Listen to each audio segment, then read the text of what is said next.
जी एवं भगवान श्री गोवर्धनधर प्रभु के अहैतुक कृपा प्रसाद से श्री भागवत विद्यापीठ में वर्तमान में श्रीमद् भागवत कथा प्रशिक्षण सत्रम का यह पाठ्यक्रम चल रहा है, जिसके अंतर्गत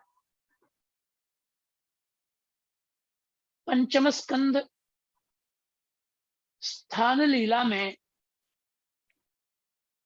श्री जड़भरत जी महाराज का पवित्र प्रसंग चल रहा है। पूर्व के कथा प्रसंग में आपने सुना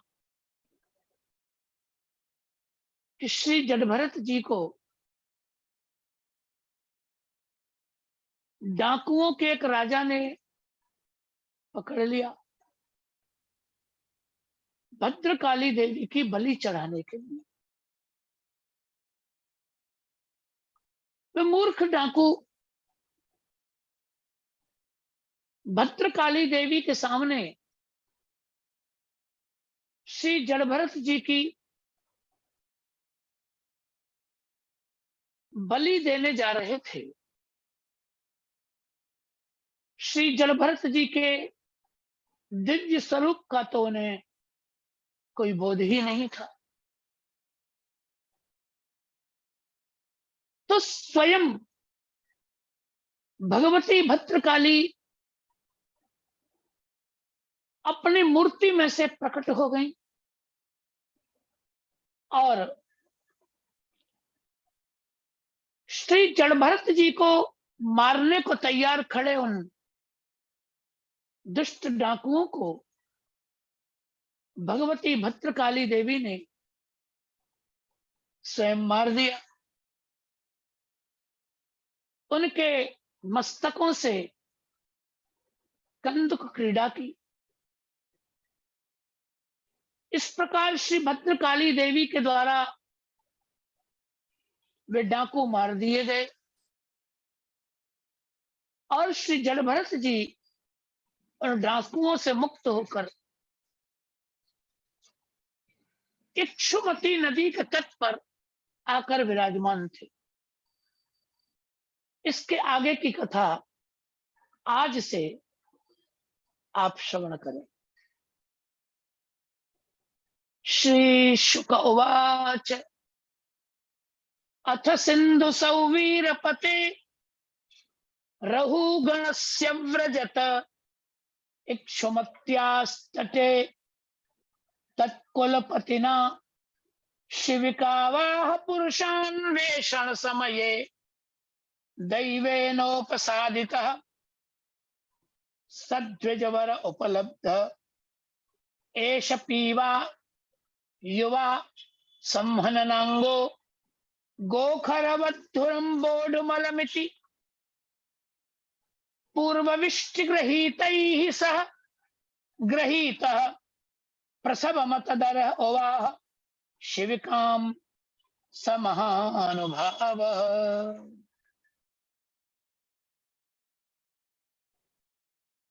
इसके बाद जब श्री भरत जी इक्षुमती नदी के तट पर बैठे हुए थे, तब वहां एक घटना घटित हुई। सिंधु सौवीर देश का राजा महाराज रहुगण उस मार्ग से श्री कपिल देव जी महाराज के आश्रम में आत्मज्ञान श्रवण करने की कामना से जा रहा था। मार्ग में उस राजा की पालकी ढोने वालों का जो ठेकेदार था, जिसकी ये जिम्मेदारी थी कि मजदूरों के द्वारा राजा की पालकी को वहां तक लेकर जाए,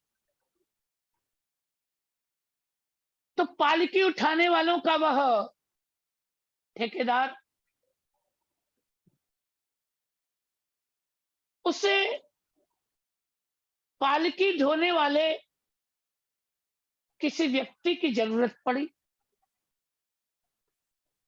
तो उसने ढूंढा कि कोई व्यक्ति ऐसा हो जो हमारे राजा की पालकी ढोने की सेवा कर सके। वह ढूंढ रहा था और श्री जलभरत जी महाराज उसकी दृष्टि में आ गए। उन्हें देखते ही राजा ने सोचा, उस ठेकेदार ने सोचा, ऐश युवा, यह तो बड़ा जवान व्यक्ति है, पीवा, मोटे शरीर का है, संभननांग, इसके सभी अंग अत्यंत पुष्ट हैं, और यह एक गाय और गधे की तरह, बैल और गधे की तरह बोझा तो ढो ही सकता है। बैल की तरह, गधे की तरह ये बोझा ढो सकता है, ताकतवर लगता है। यह सोचकर उसने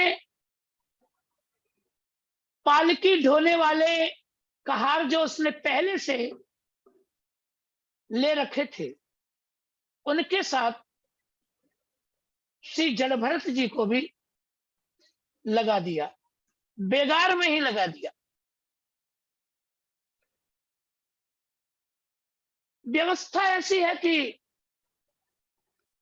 मजदूर की स्वीकृति ली जाती है, उसे उसका पारिश्रमिक भी दिया जाता है, तय कर लिया जाता है। लेकिन जलभरत जी के साथ ऐसा कोई व्यवहार राजा ने नहीं किया, उसके ठेकेदार ने नहीं किया, उन्हें लगा दिया। और श्री जलभरत जी अतदर्ह थे, अर्थात इस कार्य के योग्य तो वो कैसे भी नहीं थे। इतने बड़े महापुरुष, उन्हें पालकी ढोने के कार्य में लगा दिया गया, वो तो इस योग्य नहीं थे।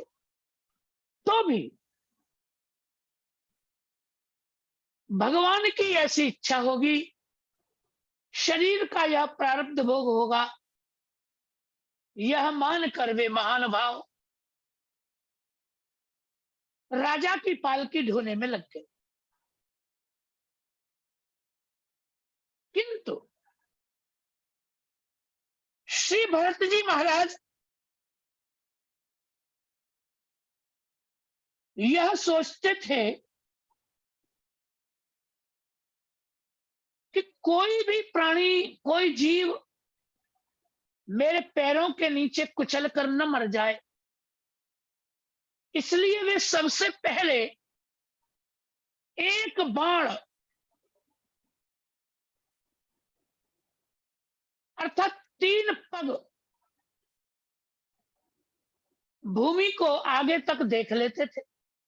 एक बाण तक की भूमि वह देख लेते थे कि इस भूमि में कोई ऐसा जीव तो नहीं जो मेरे पैर से कुचल के मर सकता है। फिर एक कदम बढ़ाते थे, 3 पग देख लेते थे, एक पग बढ़ाते थे। तो बाकी के कहार शीघ्रता से चलते थे और भरत जी की अपनी गति थी चलने की, धीमे धीमे पृथ्वी देखकर चलते थे। अन्य ढोने वाले कहारों के साथ उनकी गति मिली नहीं, तो पालकी टेढ़ी मेढ़ी होने लगी।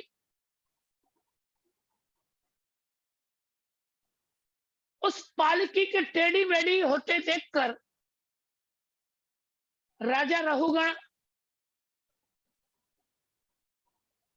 उन पालकी ढोने वाले कहारों से बोला,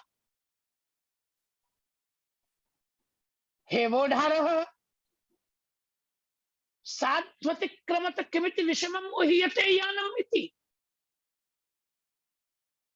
हे पालकी ढोने वाले कहारो, पालकी को ठीक ठीक क्यों नहीं ढो रहे हो? सीधी चाल से क्यों नहीं चल रहे हो? किमिति विषमम उह्यते यानम, इस पालकी को टेढ़ी मेढ़ी क्यों कर रहे हो? राजा का यह उपालंब सुनकर, राजा की शिकायत सुनकर सभी कहार तो डर गए कि राजा तो राजा है, वो तो सभी की गलती मानेगा, सभी को दंड देगा। जबकि गलती तो सबकी नहीं है, एक की ही है। तो हम सब अपराधी बनने से बचें और एक की जिसकी गलती है उसकी शिकायत कर दें। तब उन सभी कहारों ने महाराज रहुगण से कहा कि नवयम नरदेव प्रमत्ता, हे राजन, हम प्रमाद नहीं कर रहे हैं पालकी ढोने में, हमारे चलने में कोई प्रमाद नहीं। भवन नियमानुपथा साध्वेव वहामः, हम तो आपके नियम के अनुसार ठीक ठीक ही चल रहे हैं। लेकिन अयम अधुनैव नियुक्तोपि न द्रुतम व्रजति, हे महाराज, यह जो एक नया नया कहार आया है पालकी ढोने, यह अभी अभी लगा है, लेकिन फिर भी ये जल्दी नहीं चल रहा है। नानेन सह वोढुम वयम पारयामहि, इसके साथ चलने में हम समर्थ नहीं है, इसके साथ तो चलने में हमको तकलीफ हो रही है।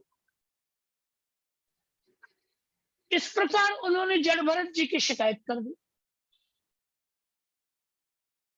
राजा को लगा कि यदि किसी काम में लगे हुए अनेक व्यक्तियों में से कोई एक व्यक्ति गलती करे और उसे कुछ न कहा जाए, उपेक्षा कर दी जाए, तो उसका लाभ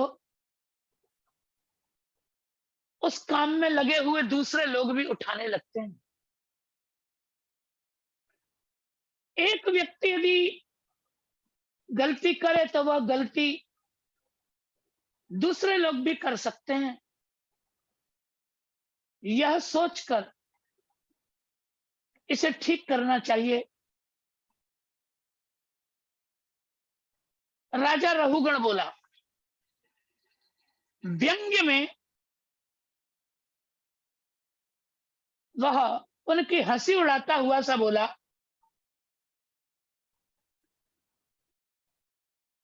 अरे भैया, बड़े दुख की बात है, तुम बहुत थक गए लगते हो, क्योंकि बहुत देर से तुम अकेले ही इस पालकी को शायद ढो रहे हो। तुम कोई बहुत मोटे ताजे भी नहीं हो, दुबले पतले हो, तुम्हारे अंग भी बड़े कमजोर हैं, लगता है तुम बूढ़े हो चुके हो, बुढ़ापे ने तुम्हें घेर लिया है। हे मित्र, तुम्हारे साथ इस पालकी को ढोने वाला कोई और है भी नहीं लगता है, तुम अकेले ही चला रहे हो शायद, इसलिए थक गए लगते हो। इस प्रकार अज्ञान युक्त अनेकों वचन उसने कहे,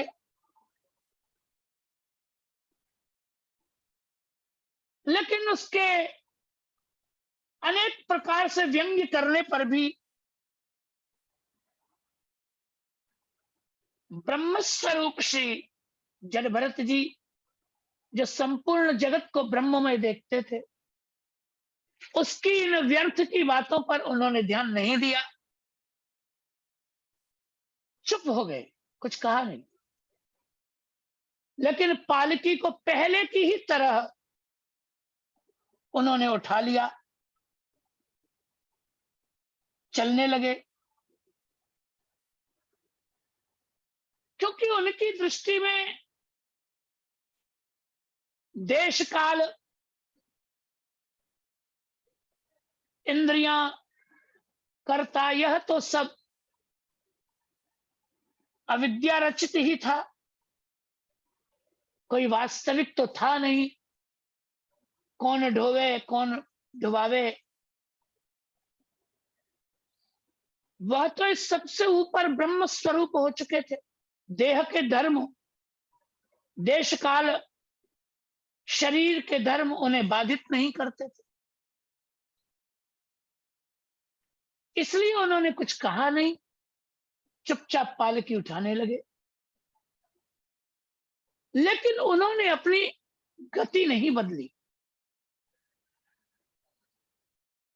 जैसे पहले ढो रहे थे, पहले की गति से जैसे चल रहे थे, उसी गति से उन्होंने चलना आरंभ रखा। तब तो पालकी पुनः टेढ़ी मेढ़ी होने लगी। पालकी में बैठे रघुगण को इधर उधर डगमगा कर गिरने की संभावना हो गई। राजा को क्रोध आ गया और क्रोध में भर के राजा रघुगण बोला, किमिदम, अरे तुम जीवन मृता, क्या है ये?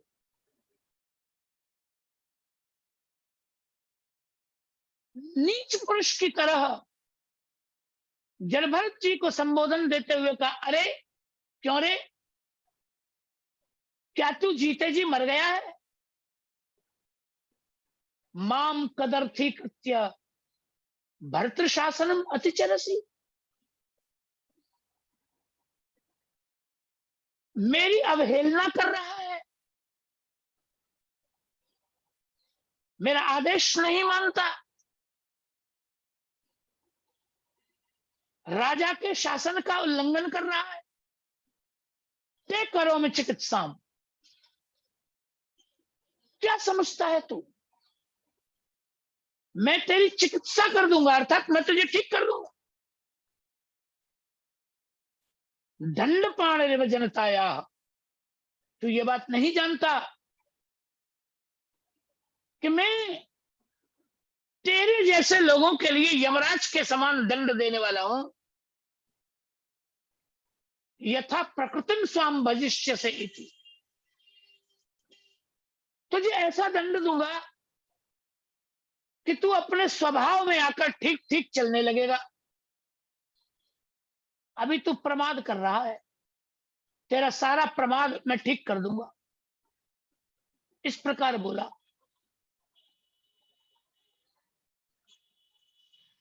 राजा के वचन कोई युक्त नहीं थे, अयुक्त वचन थे, उटपटांग बातें थी, एक दूसरे से वचन से उनका संबंध जुड़ नहीं रहा था, और वे सब अज्ञान के द्वारा कही जा रही थी। अब शांत चित्त से देखें तो वो बातें इसलिए नहीं जुड़ रही थी एक दूसरे से, अबध्यमान थी, क्योंकि वो भरत जी को कह रहा था, क्या तू जीते जी मर गया है? ये भरत जी से कह रहा था। लेकिन हकीकत में देखा जाए तो यह वचन तो रहुगण के ऊपर ही घटित होता है। रहुगण जीवित भी है, और जैसे मरे हुए को चार मुर्दे को व्यक्ति चार उठा ले जाते हैं, ऐसे ही चार लोग रहुगण को जीते जी उठा के ले जा रहे हैं। तो जीते जी मरा हुआ तो वो स्वयं ही लग रहा है, लेकिन कह जड़ भरत जी को रहा है। राजा होने का अहंकार उसमें भरा पड़ा था, इसलिए रजोगुणी और तमोगुणी यह वचन अहंकार से उसने श्री जड़भरत जी का तिरस्कार करने के लिए बोला।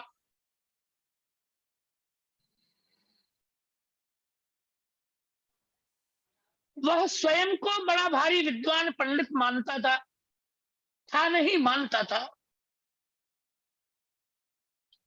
इसलिए ब्रह्मभूत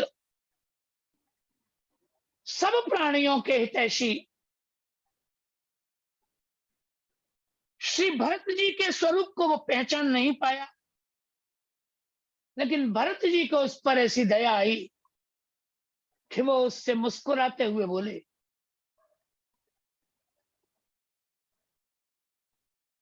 हे राजन, तुमने यह जो कुछ भी कहा ठीक है, लेकिन मैं इसको अपने लिए कोई उलाहना नहीं मानता। मैं ये नहीं मानता कि यह शिकायत तुमने मुझसे की है, यह मेरा दोष है, यह मैं नहीं मानता। क्योंकि राजन, यदि कोई मार्ग है तो वह चलने के लिए ही होता है, और यदि कोई भार है तो वो ढोने के लिए होता ही है।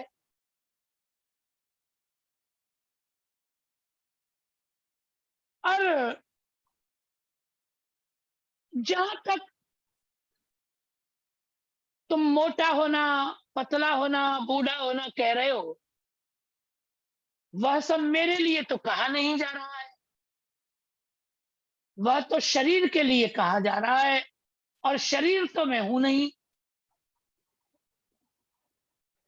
क्योंकि मोटा पतला होना, जवान होना, बूढ़ा होना, यह सब तो शरीर का धर्म है, आत्मा का धर्म तो है नहीं। तो मेरा धर्म तो यह है नहीं। आदि व्याधि, भूख प्यास भय क्लेश, कामनाएं, बुढ़ापा, निद्रा, प्रेम, क्रोध, अहंकार, शोक आदि आदि सारी अवस्थाएं, वो कहते देहे न जातस्य ही में न संति। बड़ा सुंदर श्लोक है, मैं गाता हूं, सुने। स्थौल्यम कार्श्यम व्याधय आधयश्च क्षुत्रिड भयम कलिरिच्छा जरा च निद्रारतिर् मन्युरहं मदशुचो देहेन जातस्य हि में न संति। यह सब कुछ तो देह का धर्म होता है, मेरा इनसे कोई संबंध नहीं है। आत्मा का इनसे किसी भी प्रकार का संबंध नहीं है। जहां तक तुमने जीवन मृतत्व नियमेन राजन, आपने जीवित रहने की और मरने की बात की, तो जीवित रहना और मर जाना, यह तो जन्म लेना मर जाना, यह तो प्रकृति के नियम में देखा ही जाता है। यह शरीर ही जन्म लेता है, शरीर ही मर जाता है, क्योंकि आदिवान और अंतवान यही देखा जाता है।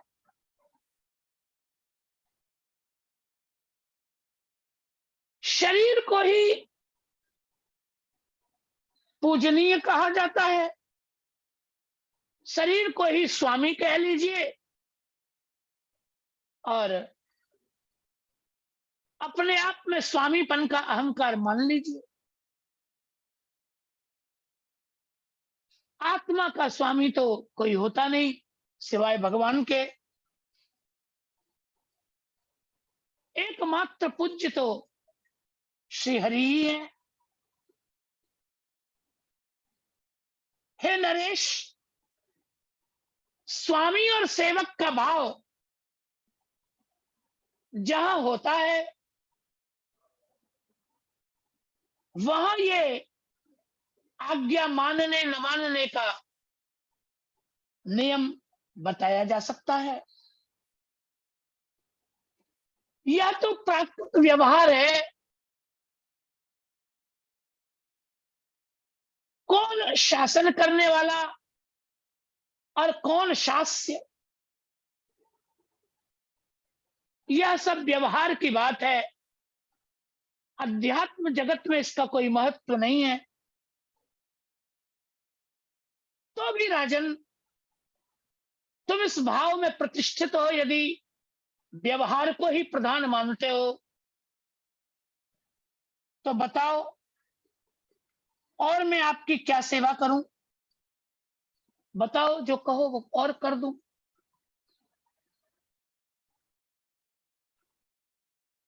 हे राजन, मैं एक पागल की तरह अपनी आत्म स्वरूप सत्ता में ही रहता हूं, देह सत्ता में नहीं रहता। तो जब मैं आत्मा में ही स्थित हूं, प्राकृत व्यवहार में स्थित ही नहीं हूं, तो तुम मुझे क्या ठीक करोगे? हे राजन, जैसे पिसे हुए को पीसना व्यर्थ ही होता है, ऐसे मैं तो भगवान की माया से 3 जन्म से माया की चक्की में पिस रहा हूं। मन में उन्होंने कहा, पर कहा पिसे हुए को पीसने से कोई लाभ नहीं है, इसलिए मुझे शिक्षा देने से तुम्हें कोई लाभ नहीं होगा राजा। इस प्रकार कहकर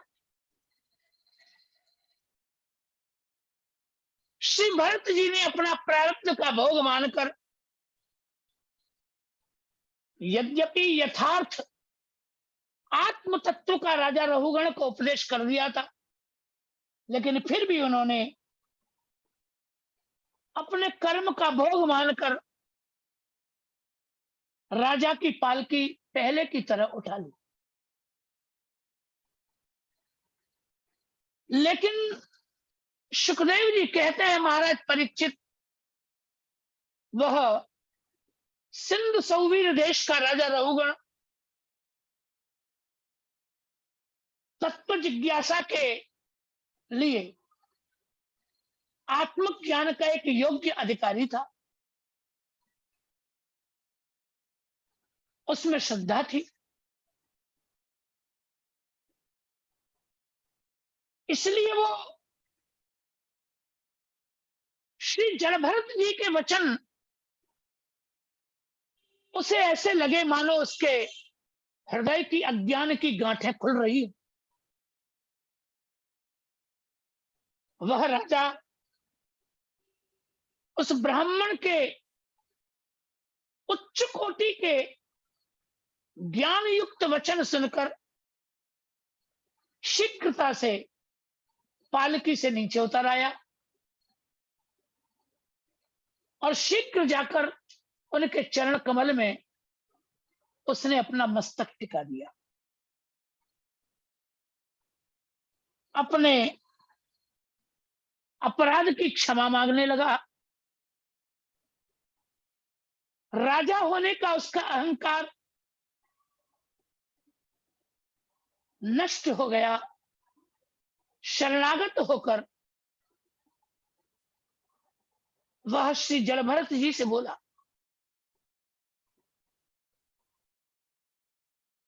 भगवान आप कौन हैं? अपने स्वरूप को छुपाकर सामान्य जनों की भांति गुप्त रीति से इस प्रकार इन कहारों के बीच में आप चल रहे हैं, लेकिन आपके श्रीकंठ में, गले में, आपके गले में यज्ञोपवीत है, इससे निश्चित ही आप ब्राह्मण हैं। आप कोई अवधूत हैं क्या? आप किसके पुत्र हैं और यहां कैसे पधारे? इन पालकी ढोने वाले कहारों में आप कैसे लग गए?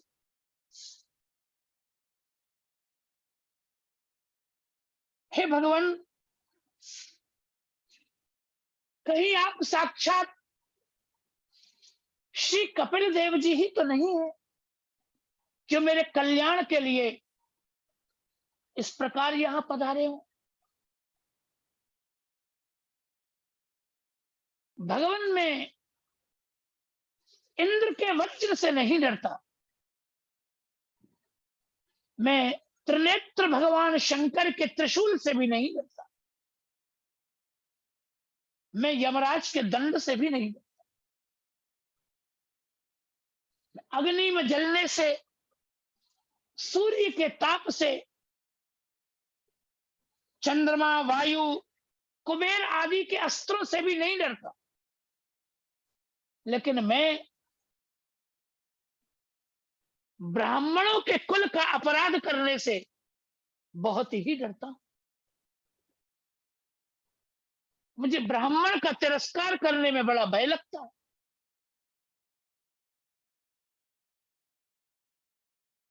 आप देखने में तो जड़ की तरह प्रतीत होते हैं, लेकिन है आप कोई असंग महापुरुष।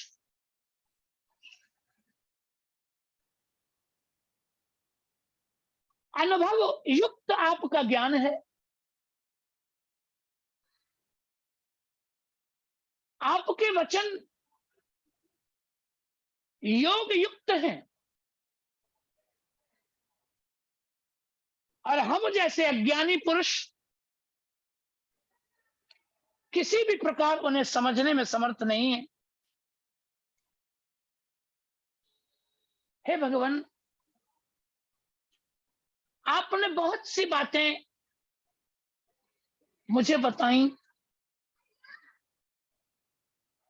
लेकिन आपने कहा कि व्यवहार मार्ग से मेरा कोई मतलब नहीं है, मेरा कोई लेना देना नहीं है।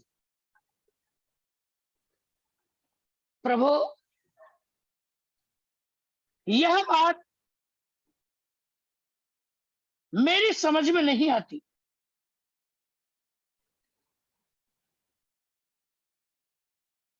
हे भगवान, मैंने अनेक कर्म किए हैं, युद्ध आदि भी मैंने किए हैं, और जब कोई कर्म करता हूं तो उसके परिश्रम से थकान भी होती है। मेरा अनुमान है कि कर्म का भी प्रभाव व्यक्ति पर पड़ता है। जब कोई बोझा ढोता है या मार्ग चलता है तो उसे श्रम तो होता ही है, और जब श्रम होता है तो आपको भी होता होगा।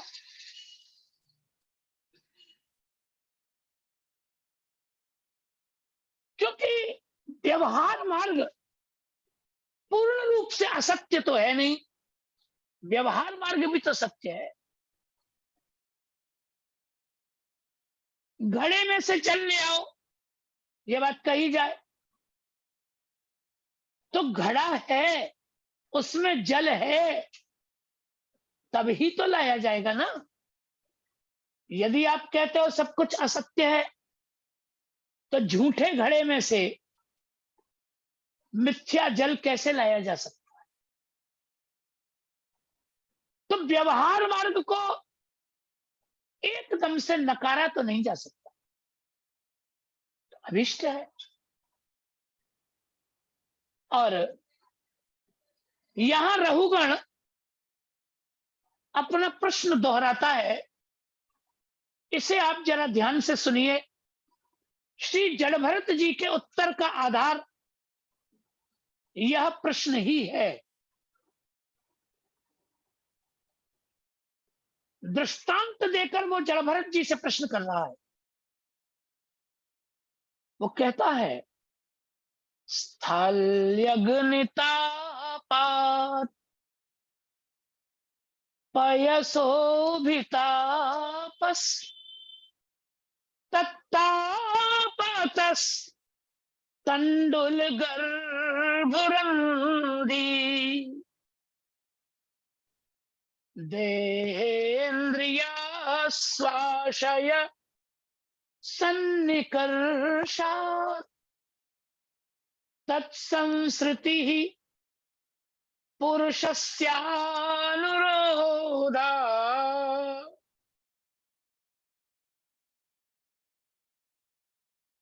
भगवान स्थाली अर्थात बटलोई, चूल्हे के ऊपर बटलोई रखी, पात्र अग्नि के ऊपर चूल्हे पर रख दिया, तो चूल्हे की अग्नि का संबंध पात्र से ही हुआ ना, सीधा सीधा। अग्नि सीधे सीधे चूल्हे पर चढ़े हुए पात्र को छू रही है।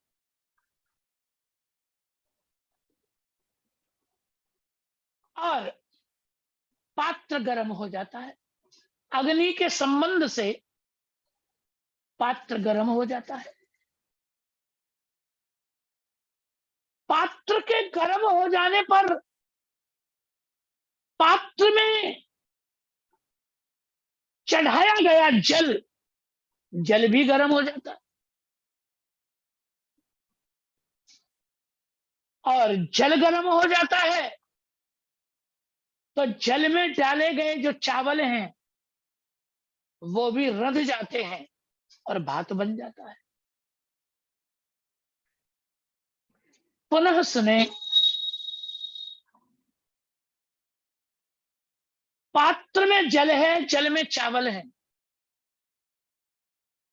अग्नि का संबंध जल से तो नहीं होता सीधे सीधे, चावल से तो सीधे सीधे नहीं होता। अग्नि का सीधा संबंध पात्र से,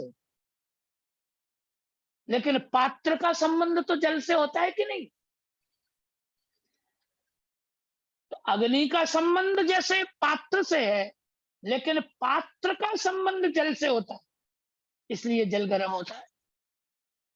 और जल का संबंध क्योंकि चावल से होता है, इसलिए चावल रंध जाता है और भात बन जाता है। इसी प्रकार मैं समझता हूं कि परिश्रम यद्यपि शरीर को हो रहा है, बोझा ढोने का, चलने का, यह श्रम शरीर को यद्यपि सीधे सीधे हो रहा है, लेकिन शरीर का संबंध तो इंद्रियों से है कि नहीं? तो देह का संबंध इंद्रियों से है, इसलिए शरीर के थकने से इंद्रियां भी थकती ही हैं।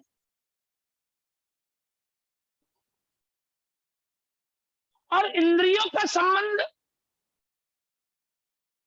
क्योंकि अंतःकरण से है, मन बुद्धि आदि से।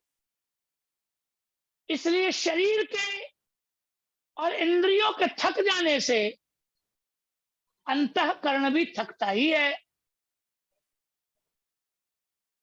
और आत्मा क्योंकि अंतःकरण में रहता है, तो अंतःकरण के थकने से आत्मा भी थकता ही होगा। क्योंकि एक दूसरे के संग का प्रभाव तो पड़ता ही है, इसलिए आत्मा पर भी उसका प्रभाव, थकावट क्यों नहीं होती होगी। ये बात मेरी समझ में व्यावहारिक और सत्य प्रतीत होती है। तो फिर व्यावहारिक जो परिश्रम है वह आत्मा को क्यों नहीं होता होगा, होता होगा। व्यवहार मार्ग अभिष्ट है। आपको इस विषय में क्या कहना है, मुझे बताएं। इस प्रकार रघुगण ने कहा। बस आज के पाठ को हम यहीं विराम दे रहे हैं। आज के लिए इतना ही है। इसके आगे का पाठ हम कल उसकी चर्चा